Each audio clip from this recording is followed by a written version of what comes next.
Saint-Jean-Baptiste de Castanet, une église en péril. Sauvons-la. Entre Barraqueville et Rue-Pérou, sur les dernières pentes du Massif central, se dresse le village de Castanet. On le dit provenir d'une ancienne villa gallo-romaine, mais on sait de sources sûres que son église remonte au XIIIe siècle. C'est donc un vieux bâtiment qui a été restauré à plusieurs reprises et agrandi au XIXe siècle. Je suis Nicolas Sanfargarno, habitant de Severs de Castanet. Ça fait 40 ans que je suis dans la commune et je me suis toujours intéressé aux vieilles pierres. Alors, quand on m'a demandé d'intervenir pour la journée du patrimoine, j'ai dit pourquoi pas l'église en premier.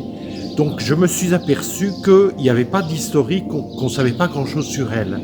Alors je suis allé farfouiller aux archives, dans les vieux papiers et tout, et petit à petit j'ai sorti des choses très intéressantes. Parce que c'est une église qui est un petit peu, la copie de la cathédrale de Rodez.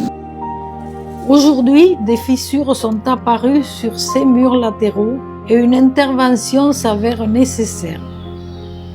La commune, qui est le propriétaire, a pris ses responsabilités et lancé une campagne de travaux, mais son chiffre élevé engage à faire appel à la générosité publique. C'est la raison pour laquelle une association a été créée pour recueillir des fonds auprès de tous ceux qui s'intéressent au patrimoine de notre département. Autrefois, cette église, elle dépendait du chapitre de Rodez. Et donc, souvent, ce sont les artisans qui ont travaillé sur la cathédrale qui sont venus élever le bâtiment. Ensuite, on s'est aperçu qu'au XIXe siècle, après la Révolution, ce bâtiment avait été élargi des deux côtés parce qu'à l'origine, il n'y avait pas de bas-côté.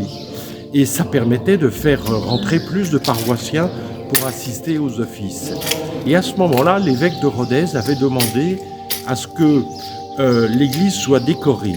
Et c'est la raison pour laquelle vous trouvez beaucoup de souvenirs de cette époque, les boiseries très intéressantes qui ont été faites par les menuisiers et les charpentiers de la région. Et puis le chemin de croix également, qui est un chemin de croix très intéressant parce que c'est une peinture sur émail qui a été encadrée par des encadrements en bois de noyer qui sont de style gothique. C'est comme le clocher de l'église qui a été remonté à la façon des églises gothiques. Aidez-nous. Le plan traditionnel de l'église a la forme d'une croix latine avec une nef épaulée par deux bas-côtés. À la croisée du transept s'élève un clocher pointu de forme gothique. Les recherches effectuées montrent que ce dernier a été ajouté au XIXe siècle lorsque les bas-côtés ont été construits pour accueillir un plus grand nombre de paroissiens. De cette époque datent également tous les éléments décoratifs qui sont encore en place dans l'église. Et c'est de cette façon-là qu'au XIXe siècle, la petite église de Castanet, elle est devenue en quelque sorte une église gothique, comme on disait que c'était le style de tout le pays. Voilà. Et d'autres choses à l'intérieur qui peuvent attirer l'intérêt des curieux et des amateurs du patrimoine. Alors on espère que, à l'occasion d'une restauration qui s'avère nécessaire, on va pouvoir mettre en valeur tous ces éléments et que plus nombreux seront ceux qui viendront la visiter. Les boiseries tout d'abord, installées dans le chœur et derrière les autels latéraux. Ce sont des artisans du pays qui les ont réalisées, financés par les principales familles de la commune. Les statues également ont été installées pour commémorer des saints locaux ou des figures exemplaires de l'Église catholique. Il est à noter que ce sont surtout des personnalités de l'époque et des noms des saints traditionnels, à l'exception de Saint Jean-Baptiste, le saint patron de l'Église. Ici encore, les donateurs sont connus et habitaient la commune.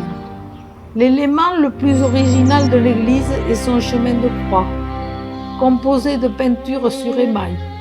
Installé dans un encadrement de bois, de style gothique.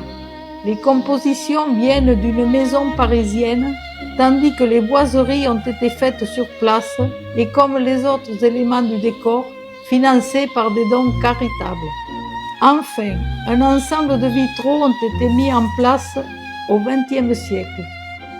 On notera la scène représentant le martyre de l'abbé d'Almeyrac, abbé réfractaire qui n'avait pas voulu reconnaître la constitution civile du clergé et qui avait été arrêté avant d'être guillotiné sur la grande place de Rodez. Il est prévu de restaurer l'extérieur comme l'intérieur de l'église et de remplacer son décor d'origine.